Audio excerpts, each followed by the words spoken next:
Marie Sewell is perhaps best known as a poet. Her published volumes are Fifth World Drum in 2009 and For the Changing Moon, Poems and Songs in 2018. She was Poet Laureate of Edmonton from 2011 to 2013. Beyond her work as a poet, Anna Marie has engaged in a number of collaborative multidisciplinary projects, notable among them Ancestors and Elders, with the Ukrainian Shumka dancers and the Running Thunder dancers. And now Anna Marie has published her first novel, entitled Humane. Anna Marie Sewell was born in Fredericton, New Brunswick, and is of Mi'kmaq, Anishinaabe, and Polish heritage. Welcome, Anna Marie, to Book Talk on Read Alberta. Thanks, Ken. It's wonderful to be here. Thanks for having me. This book is beautifully written, in my humble opinion, and it's quite unlike anything else I can recall reading. Certainly defies easy categorization. That said, I'm going to try, with your help, to give a viewers a sense of what they're in for without giving too much away. Okay. One category used to describe Humane is obviously Indigenous crime novel. Are you comfortable with that description? Yes and no, Ken. I like it because, of course, the main characters are Indigenous and there's crimes that happen. But it's also about trying to move the conversation beyond cowboys versus Indians. You know, I think in our lives as Canadians, if we look around, we live in an extremely diverse society, but a lot of the literature that's out there is still about how we're doing carrying the white man's burden, as opposed to the reality that now we meet with and live among and are related to people from all parts of the world. So I wanted to capture some of that and to unfold some of that. It's a brown city now. There are people from India, there are people from China, there are people from Africa. It's a diverse world, and so that diversity comes into the story. And is that an Indigenous crime novel still? Probably, but I'd like to unfold what that means. That's really fascinating because when you consider that so much of the dialogue today is about the white Euro heritage establishment of Canada and the Indigenous community, that's so much of the dialogue, and it's an important dialogue. There's a lot to be healed there, obviously, if we can do it. But you introduce the fact, really, that there's a whole bunch of other Canadians, very much part of our dynamic today, who also have to inform themselves and become part of the conversation about indigeneity in this country. Absolutely. And that's partly, I would say, again, a tribute to the fact that my best friends growing up are Chinese immigrants. And to this day, they're my best friends. And while I was growing up as an openly mixed race person in a largely white town, they were growing up being Chinese in a largely white town. So, you know, my father always said, no matter what you think you have to deal with, take a look at your friends. They've got a really tough thing to deal with too. And it really opened my eyes to going, wait a minute, every person everywhere has a struggle to belong. And what you have to tackle is that root of non-belonging. And what you have to do is find ways to make common ground and unfold the absolute richness of the world that's come here. Okay, another literary tradition that would appear to apply to this book is the term magical realism, the insertion of fantastical elements into otherwise very down-to-earth realistic stories. How does that label sit with you? Well, I find that an interesting way of describing things because it's, I would just call it real realism, you know, because from the point of view of the stories that I grew up with and the way that I experienced life, I would say it's more an expanded possibility of reality. So really, I suppose it's about where you draw the borderline between natural and supernatural. And I'm just pushing that out a little bit for some readers. Other readers will find that that accords with where they put those boundaries. And if you want to call it magic realism, that's okay with me. I think the magic is just there in all realism. There's even an element of speculative fiction in the way in which The city in this story, it takes place where it's very recognizable, and yet there are things that have changed. There are decisions that have been made. It is somehow slightly in the future. So, in that sense, it's speculative fiction. Yeah, that's true. And I like to think of it as a time alongside because in some ways it's ahead of where we are, but in other ways, maybe it's what happened if we made certain other decisions at junctures that were slightly before now. So the people are living in a recognizable time frame to nowadays, but there are things in the zeitgeist that could have gone different ways. And I think that's always the way it is. There's always multiple choices that people and cities and societies as a whole can make. And you never know what the ramifications will be. So this is about some possible ramifications. I mean, you'll notice they're still driving gasoline cars. So sorry, Elon Musk, we didn't buy Tesla in this world, but other things have changed. And it's interestingly unsettling. And obviously, it has given you choices as a writer Yeah. that you get to make that are kind of interesting in their implications. Um, the protagonist of this story is Hazel Lesage, or Lesage, I'm not sure which it's supposed to be. I'm not sure either. I've heard it both ways. And it's my grandma's name, Lesage, but I've also heard Lesage. So We'll say I'm Hazel okay with people saying Lesage it. in honor of your Okay, grandmother. sure. A cigarette smoking, no nonsense woman of mixed heritage, mother of two daughters, an unlicensed private investigator who really ends up a PI just because she's really good at listening to people and getting involved, way too involved perhaps, in their stories. Um, Having read the inner thought track of Hazel, I have to at least wonder how much of you has been poured into that character. Well, I'll tell you, Hazel is probably me if I was cooler. I'm much more nerdly than her. And she's also drawn from a lot of women that I grew up with who are part of my family who are just awesome, salty people. And I wanted to pay tribute to them in creating this character who's got that toughness, that take no prisoners, that just get on with whatever is happening in life. These are the cards, this is how they rolled out, so I'll play this hand. I think that's really admirable. Humane appears to engage the issue of missing and murdered Indigenous women and the pursuit of justice for them, admittedly here in a somewhat extraordinary fashion. Um, was that a starting point for you in building the story you wanted to tell? You're right, Ken. That's one of the main starting points of this story. In fact, the first scene was written before the rest of the novel, and it was written in response to a news story about yet another murdered Indigenous woman at a time before the inquiry had been called, when it was mostly Indigenous activists pushing and pushing and pushing and saying, there's a systemic problem going on here. So it was just a sense of frustration and of sadness and the thought of what would these women that I know do? What would a woman do if you give her if you give her a weapon, so shall we say, and turn her loose on that? What would she do? So that is one main starting point of the story. But there came to be other things that I realized were important to talk about too, because it's a human story and it's about humanity. And I like to think it's not just about Indigenous issues or people, but it's just about what humans do. Touching on that point of the foundation of the story, and I'm thinking here of any would-be young writers that are seeing this interview and perhaps are personally facing the challenge of writing their first novel.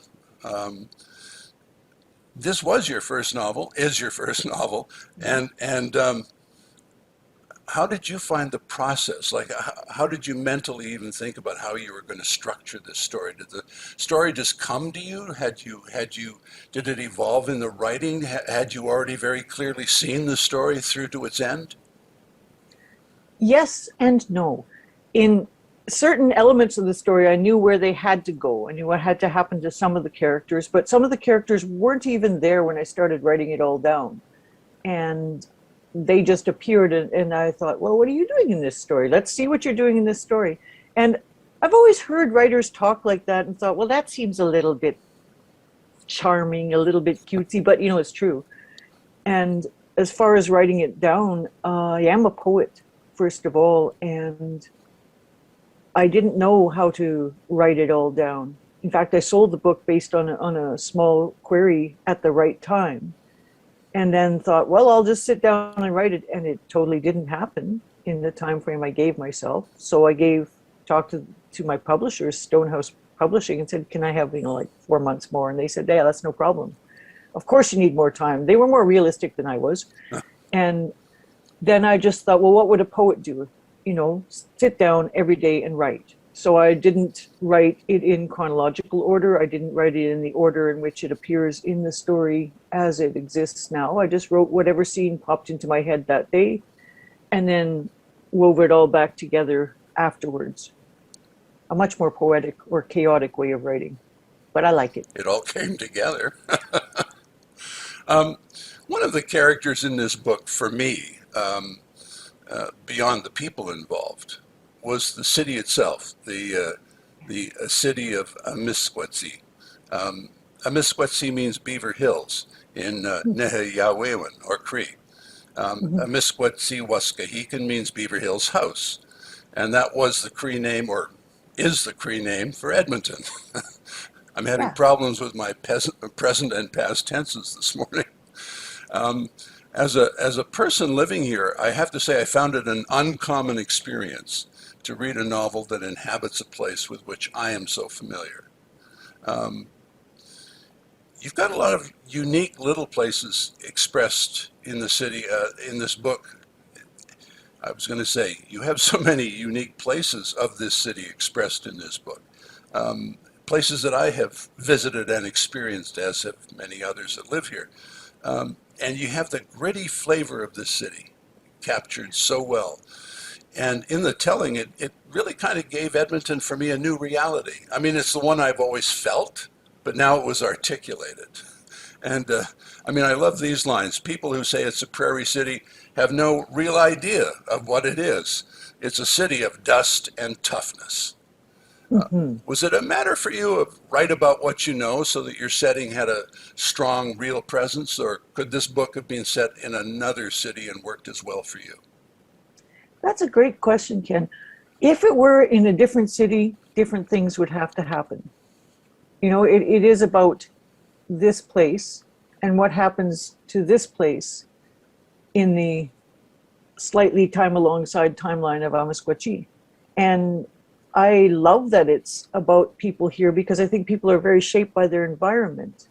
And the families in this story are very shaped, as Edmontonian families are, by the climate, by the concept of Wachituin, that we have to all work together. It's always been a thing. In a tough climate, people have to be that way.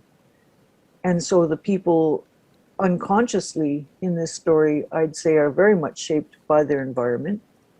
And also I wanted it to be a fun call out to the potentiality that we could change our name from Edmonton, which really doesn't have a great tie here. There's nothing that ties it to this land. It's a suburb in North London, England.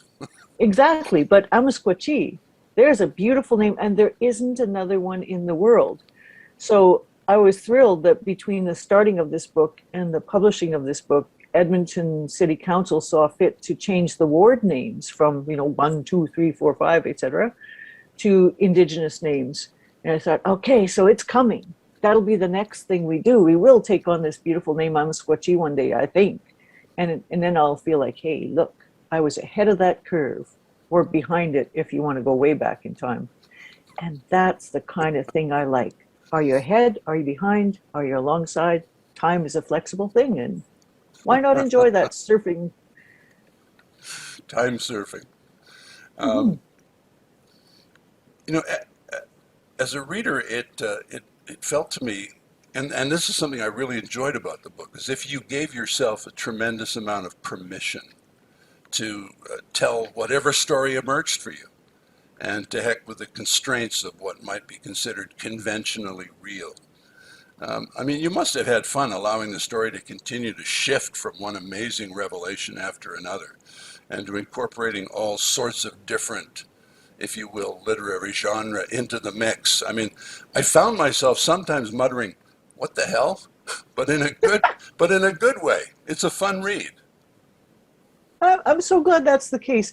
And yeah, I had a lot of fun writing it. I truly did. And perhaps it's inexperience with writing a novel, but I'd like to say it's more so that these are the kind of stories and the kind of talk and the kind of thinking that I grew up with. These are the things that the people I love best in the world let loose when we get to talking about what is the world anyway. And so it just seemed wonderful to be able to put that down, at least to some degree, on the page. You can't really capture what a live experience between people is in writing, but I gave it a good shot, I think. I would say so. One of the just aspects of this story that also stood out for me is the way the characters, either in dialogue with one another or within themselves, they touch on themes that I suppose you could describe as almost mini essays. Do you know what I mean? Here's some of the things that just pop up in the course of the story. Things like how we just throw away people like they're garbage in our society. The character of John Lennon versus John Trudell. The true nature of indigenous reserves, which are not necessarily what everybody thinks or knows. Whether or not we're living in end times, a question that I suspect people have been wondering over the last year. And you cover indigenous films and successful indigenous artists and even things like Edmonton's new Fifth Street Bridge and the art park that used to be Queen Elizabeth Park. These are all little topics that you could see popping up on a talk show. But they come up as the themes, these little mini editorials, if you will, in the book. A little more present than I've seen in other novels of say, the crime genre, certainly. Yeah, and again, that's down to the kind of people I grew up with, like rural people who take the time, who, if you get them talking, will rant off in all kinds of directions. And I love that in people. And this is not just Indigenous people. This is people I know from multiple cultural backgrounds who are just that kind of person who will take an idea and run with it and see, where does that go? What does that mean? I love the contemplative. I love people who will reel out their thoughts and sit down, often over a cup of coffee and just say, hey, what about that? How does that connect to this thing over here? And I just wanted to honor that in people and to bring that into the story, because to me, that's reality. And that's a good part of reality, that in the middle of our very busy doing in the world, if we're lucky, we know people with whom we can always sit down and just spiel out into some kind of consideration of things. I really wanted to put that in there. And it certainly is. It's a lovely feature of this novel. What about the title, Humane, itself, and the way in which, of course, it's designed on the cover? You see human and then humane all as one word. Was that always your title for this book? Absolutely. From the very beginning, I knew that was the title. And it's because the central question is, what does it mean to be human? And that's a lifelong question for me and for many people that I know. What is this humanity that we inhabit? So what does it mean to be human? And what does it matter to be humane? And of course, it's also slightly punning on the fact that we start out at a humane shelter. So that's a funny word that we use for a place where we impound cats and dogs and ferrets, but mostly cats and dogs. We're being humane, in some strange sense, you could go, yeah, we always put a very euphemistic title on things. It's the humane shelter. Yes and no. And I just thought that was an interesting way that language works, that we have this word human and we appropriate to ourselves the ability to decide what is humane, and this fine quality that we suppose only we as creatures have, which really, if I understand what humaneness is, is exhibited every single day by our fellow travelers, whether they're animals or plants or minerals. This whole world of living wonders is very, very kind to let us live here.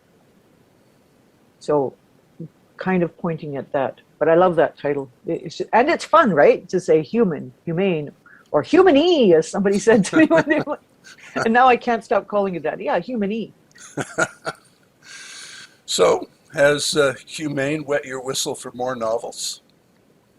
Yes, I love writing novels, and I'm working on a sequel to this novel, and we'll see where that goes. Certain doors that opened up within the writing of the novel encouraged me to take some of the characters and see what happens next to them, for sure. Anna Marie Sewell. Who knows what else? Anna Marie, author of Humane, and a wonderful book that you've come up with as a first effort in the novel genre. Much best of luck in your future work on this, on other novels to come. And thank you again for joining us today on Book Talk on Read Alberta. Thanks, Ken. It's been a real pleasure. Really enjoyed it. Thanks.